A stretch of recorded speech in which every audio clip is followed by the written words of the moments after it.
Mesdames, Messieurs, bienvenue dans cette session d'information sur Moto TV. En voici le sommaire. Les militants du mouvement citoyen Lutte pour le changement Lucha étaient en sit-in ce vendredi 5 juillet à l'hôtel de ville de Beni pour dénoncer l'activisme des rebelles du M23. Ces jeunes militants réaffirment leur soutien aux forces armées de la République démocratique du Congo.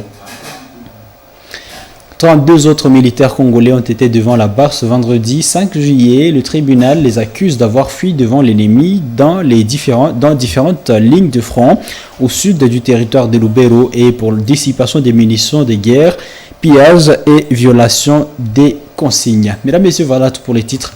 Bienvenue dans l'intégralité de ce journal.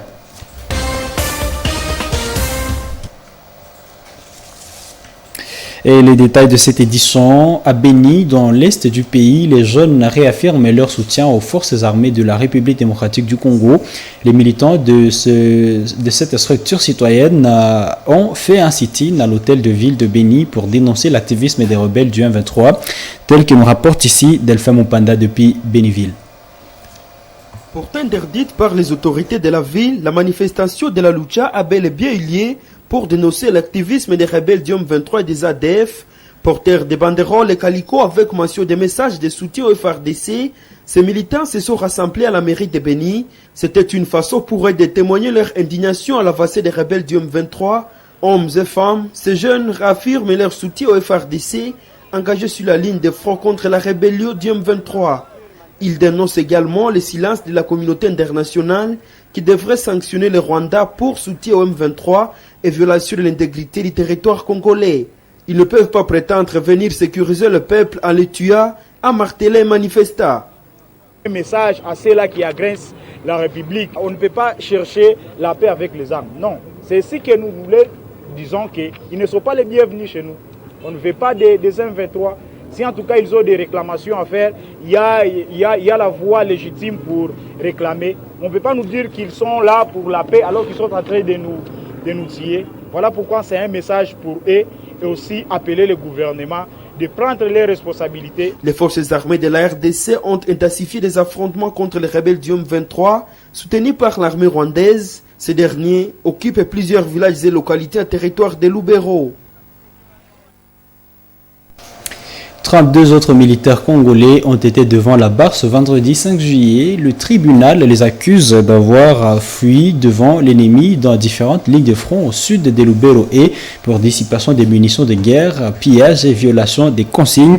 Mwanampezi Manzekele est sur place. Voici son reportage. C'est ici au bureau communal de Lubero où se déroule le procès des militaires.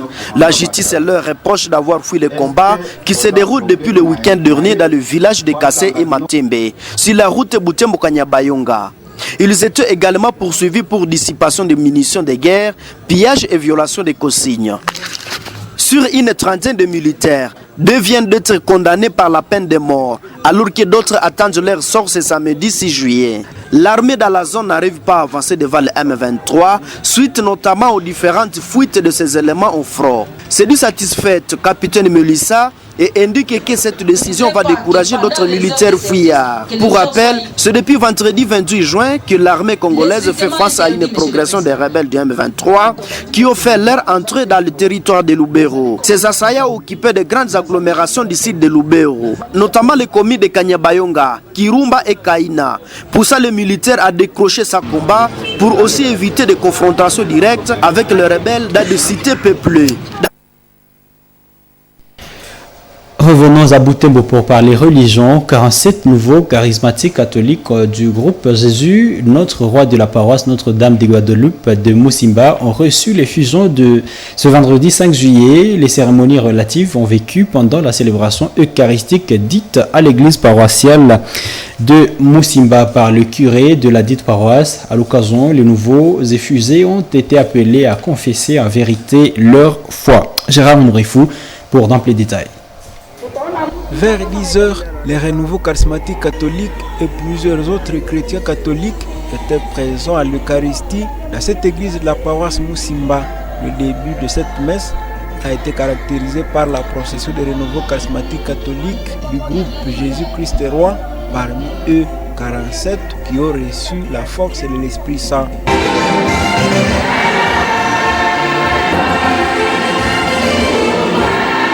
Monsieur l'abbé Ildefonse Kaini et 2 autres prêtres ont conduit la délégation jusqu'à l'église.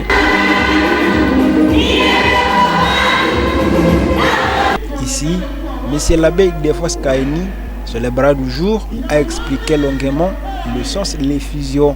Le curé de Musimba a fait comprendre que l'effusion n'est pas un sacrement, mais c'est un engagement qui permet au renouveau charismatique catholique de revivifier leur spiritualité. Après quoi, le 47 renouveau charismatique catholique ont reçu la force de l'Esprit Saint à côté de plusieurs autres qui ont renouvelé leur engagement.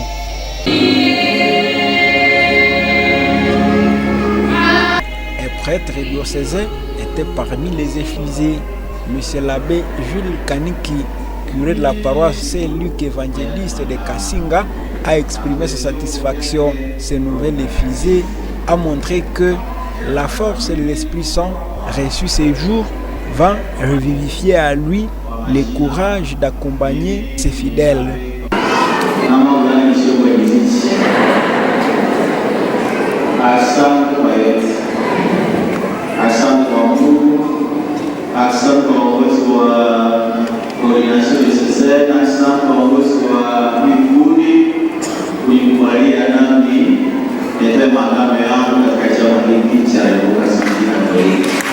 À l'occasion, les nouveaux effusés ont été appelés à confesser à vérité la foi catholique. Les renouveaux charismatiques catholiques effusés ont été demandés d'avoir la dévotion à la prière, à la parole de Dieu et à la Vierge Marie. La République démocratique du Congo, dans son histoire, a traversé plusieurs rébellions financées par des pays voisins et plusieurs infiltrations dans les hauts postes de commandement. Depuis l'indépendance du pays jusqu'à nos jours, ces derniers ont signé des accords avec les gouvernements congolais. Leur seul objectif est de chercher des terres et piller des ressources du Congo. Ils utilisent tous les moyens possibles pour infiltrer la population. Des propos tenus par l'assistant Arsène Kaputo, enseignant à l'université officielle de Rwenzori, dans une conférence organisée par les élus de Butembo ce vendredi 5 juillet. Il met en garde la population de Butembo contre une cohabitation avec l'ennemi. Et nous allons à présent parler cette autre page, conscientiser la jeunesse pour une vigilance patriotique, tel l'objectif de l'assise compte tenu les composantes de la société civile ce vendredi 5 juillet au cercle d'animation culturelle et plutôt CLAC. Nous sommes à Butembo.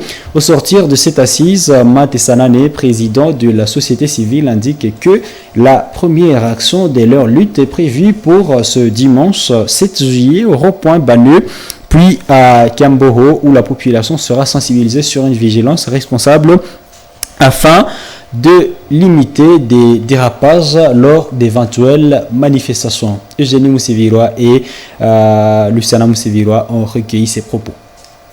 Je crois que nous allons approcher toute la sensibilité quant à ce problème pour que nous puissions nous conscientiser, nous orienter mutuellement pour que pareil quand n'arrive plus au sein de notre ville de Butembo. Mais également, nous devons nous unir pour une lutte communautaire et je crois nous nous sommes donné de l'heure de 2 jours et nous espérons que le message va passer.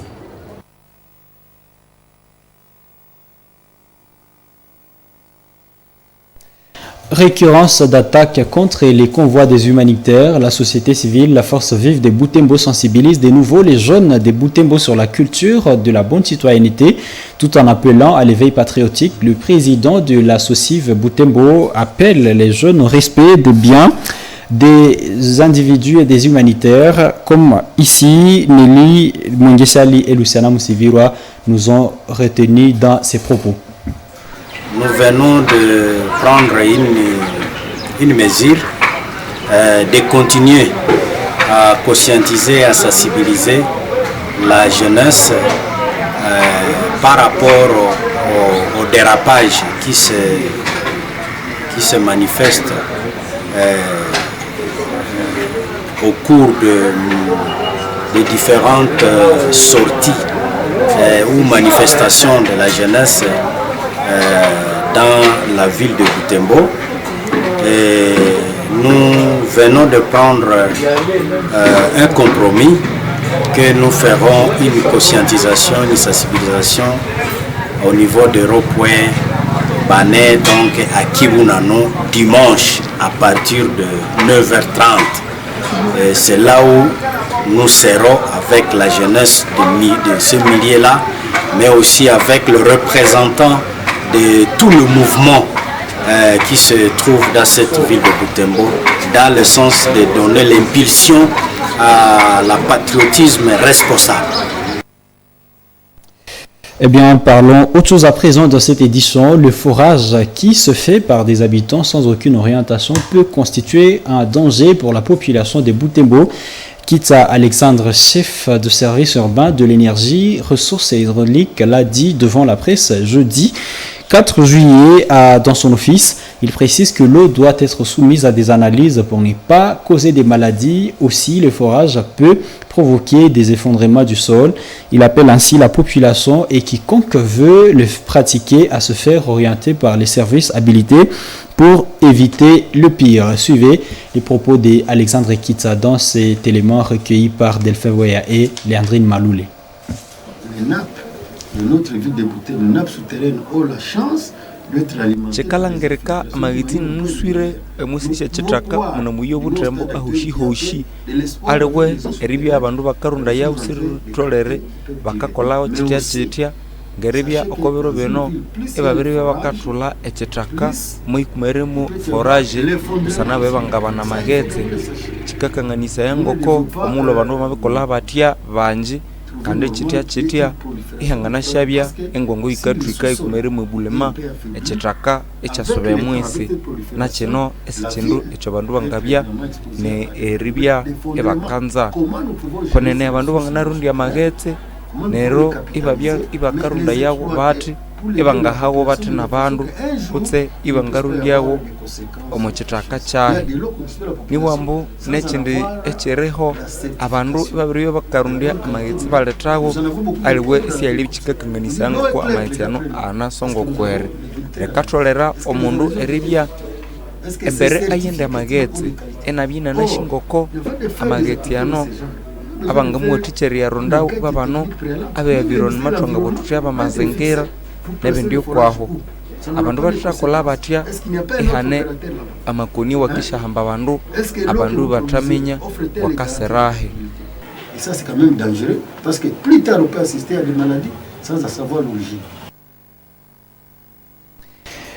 Et en sport, rattrapons-nous par cette nouvelle qui date depuis le jeudi, la mi-journée des jeudi 4 juillet, où la Confédération africaine de football, la Confédération africaine de football, la CAF tout court, a procédé au tirage au sort à Johannesburg des éliminatoires de la CAN 2025. La Côte d'Ivoire, l'Algérie et le Cameroun sont épargnés. Le Maroc dans un groupe abordable, tout comme la RDC, qui aura donc des retrouvailles avec la Guinée. Des détails dans cet élément. Le sélectionneur ivoirien Emer Sefaye et l'ex-international marocain Marouane Chamakh ont effectué ce tirage au sort. Le coach des tenants du titre a eu la main légère avec ses éléphants qu'il a placés dans les groupes G où ils feront figure des grands favoris devant la Zambie, éliminés en phase des groupes de la CAN 2023. La Sierra Leone et le Tchad partent des plus loin et devront déjouer les pronostics. Tirage abordable aussi pour l'Algérie en reconstruction qui hérite du groupe E. Les Fennecs auront pour principaux concurrents la Guinée équatoriale qui avait fait forte impression en phase de groupe de la dernière CAN, mais aussi les Togo et les Libéria qui semblent un peu tendres pour bousculer la hiérarchie. Lui aussi en reconstruction, le Cameroun n'a pas dû trembler à la lecture du groupe J face à qui il n'avait pris qu'un seul point sur 6 lors de la qualification à la dernière CAN. Le Kenya et le Zimbabwe complètent cette poule. Qualifié d'office en tant que pays hôte, le Maroc fera face à une belle adversité dans le groupe B, où les Gabon, la Centrafrique et le Lesotho se disputeront l'unique place qualificative pour la phase de finale. Les Panthères du Gabon feront office du favori pour récupérer ses billets même si la Centrafrique est capable de faire mal aux supposées grosses nations. Actuellement proie à des difficultés, le Mali logera aux côtés du Mozambique. de la Guinée-Bissau et les Swatini. La Tunisie du groupe A a à ses côtés le Madagascar, les Comores et la Gambie. Et l'Égypte du groupe C peut aussi s'attendre à une plus forte adversité, car étant dans le même groupe que le Cap-Vert, la Mauritanie et le Botswana. Le Sénégal et le Burkina Faso s'affronteront dans le groupe L, un groupe à compléter par le Malawi et le Burundi. La République démocratique du Congo et la Guinée se feront face dans le groupe H, un groupe apparemment clément dont les léopards ont bien connaissance. Hormis la Guinée, la RDC fera face à la Tanzanie et l'Éthiopie. Ces matchs se tiendront a priori en septembre et en novembre prochain. La phase finale, elle, est programmée du 21 décembre 2025 au 18 janvier 2026 au Maroc. Rappelons que les 2 premiers de chaque groupe accéderont à la phase finale. Mesdames, Messieurs, c'est la fin de cette édition de Journal sur Monto TV. Merci à vous qui l'avez regardé. Nous vous disons un bon week-end accompagné du programme de la télévision communautaire. Au revoir.